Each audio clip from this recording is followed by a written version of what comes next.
So, just a little heads up.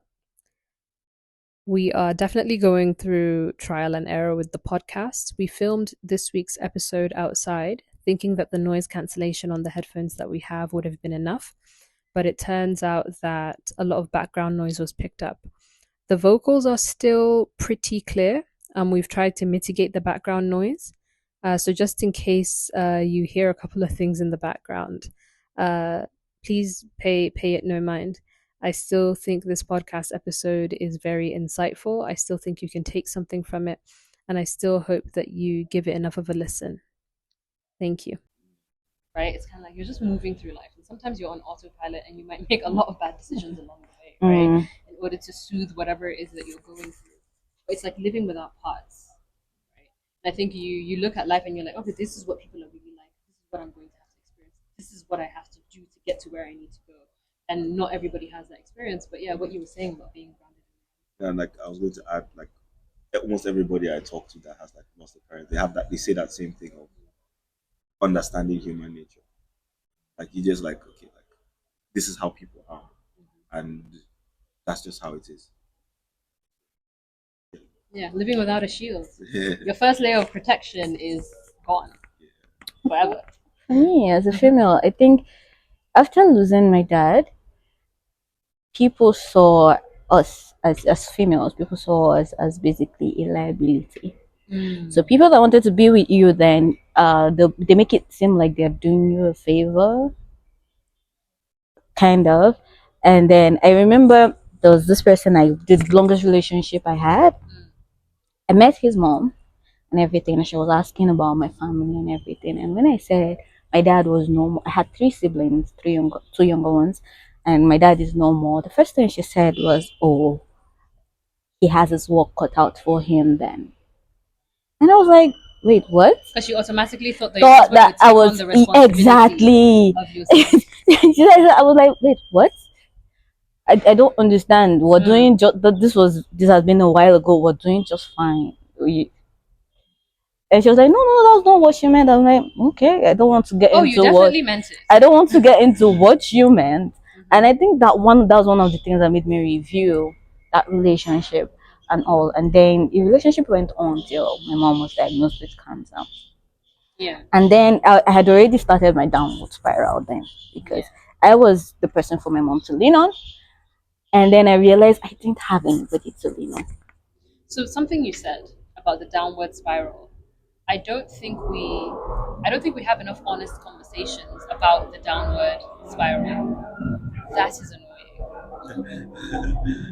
Like sound.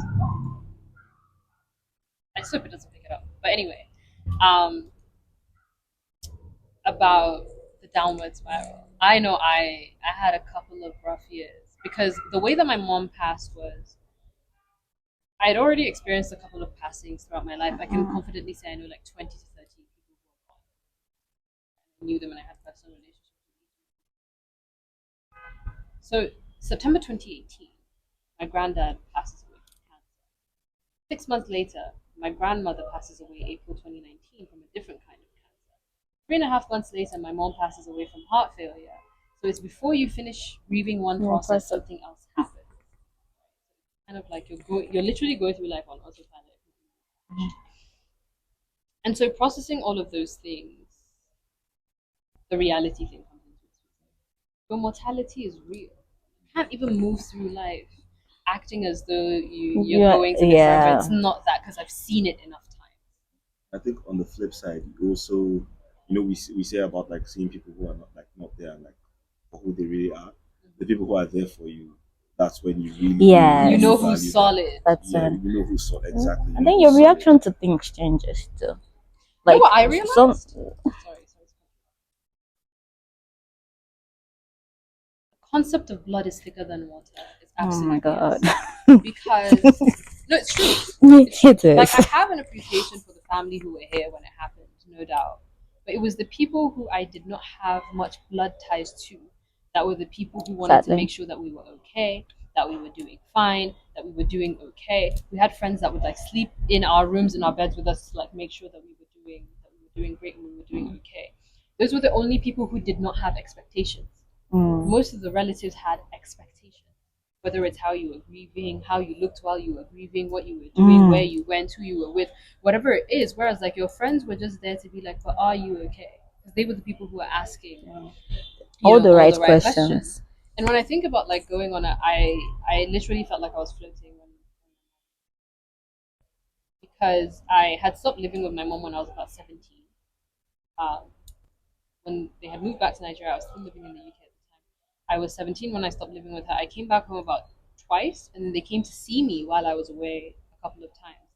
But I only had about between 17 and 23 when she had passed away. I only maybe had like a good 6 months spending time with her. So it's out of those 6 years. So it's like I lost my mom at 23, but I technically lost her at 17 because, we weren't living together. And I find it to be really strange because I wasn't even supposed to move back. Right, I moved back impromptu. It was like an impromptu moving back, and then I got a few months with her. And then so yeah, it's definitely a lesson in being. It's definitely a lesson in being grounded in being grounded in reality, which is interesting. I would also like to ask.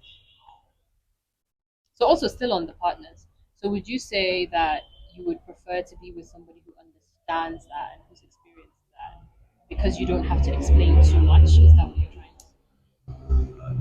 Yes, in terms of like communication, but I think in terms of understanding you, like they know the frame you're coming from. They know like when you explain things a certain way, they just get it. Like they just get it.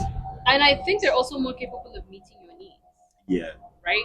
Like I think there are certain needs that people who've not experienced that might not understand. So I think the closest person to understand you in that situation would be somebody whose parent may not have passed away, but they didn't grow up with that parent, right? Because they know what it's like to not have somebody to lean on in that sense. I But think also even people that have just like lived alone, I think they yes, also have that. Yeah. yes, They have that. I feel once you've been out on your own to on some your extent, own, then just yeah, kind of get it. yeah, yeah. I definitely get that. There's an empathy that you don't get from people who've not shared your experience.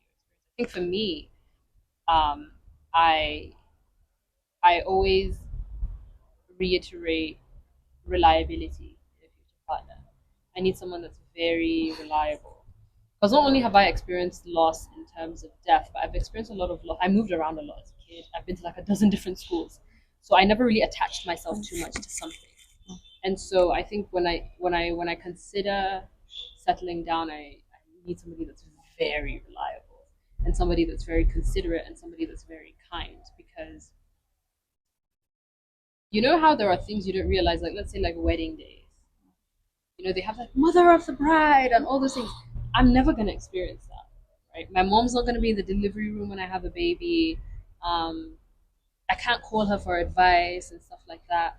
And so, and I'm sure you can relate to that thought Yeah. process as well. And it's like I have to have a partner who can sympathize and empathize with something like that. Because if you have somebody who's never been through anything and he's been a prince his whole life and he's never, do you get what I mean? Like he's never lost anything. He won't even understand your issues. He won't understand where you're coming from. Because I remember there was a conversation that like shone the light on this.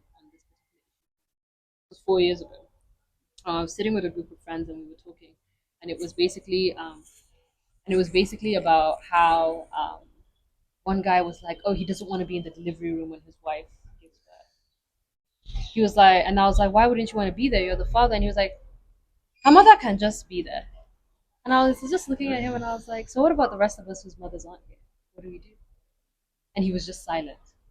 But you know how life works, and I don't think this isn't like a I told you so moment. But his dad had passed away several months after that, and I didn't have the conversation with him, but I would have liked to have the conversation with him afterwards. Because you know how sometimes people don't understand things till they've experienced Experienced it, that. and they speak very brazenly about things until it's like when you don't have that support system, what would you do? And you might be more considerate of other people. So yeah, I would definitely need a partner that was very understanding and very considerate because there's a support system that people who have parents have that people who don't would require in their partner, which is tough, which is a higher burden on the partner, right? But it's somebody who can carry that, So it's bigger burden. I would need somebody who would be willing to exercise a certain level of emotion. On the flip side, though, having gone through that themselves doesn't necessarily mean they're well equipped to. Oh yeah, Yeah, because yeah. some people don't. I won't say they don't grieve properly, but some people don't even grieve at all. They just okay, that is that. This is life for you. We move on, and the same people will tell you it happened to me too. Now I'm not a crybaby about it. But I also kind of feel like those types of people suffer the most. People in denial, they suffer the most. They suffer. Wait, how long are you gonna move through life like a freight train before it hits you for real? Because those are the people who have breakdowns at 60, right? You never worked through your issues. You never thought about your problems. You never went to somebody. You never sought help. You never spoke to anybody about. You just kept moving through life like a freight train, and then you crash. This is a different conversation, but I feel like this is where a lot of cancers come from: repression and holding things within your system. But that's a topic for another day. So, hi guys. If you found this clip insightful, there are more parts of this episode to come. So kindly comment, share, follow, subscribe, and I will see you in the next video.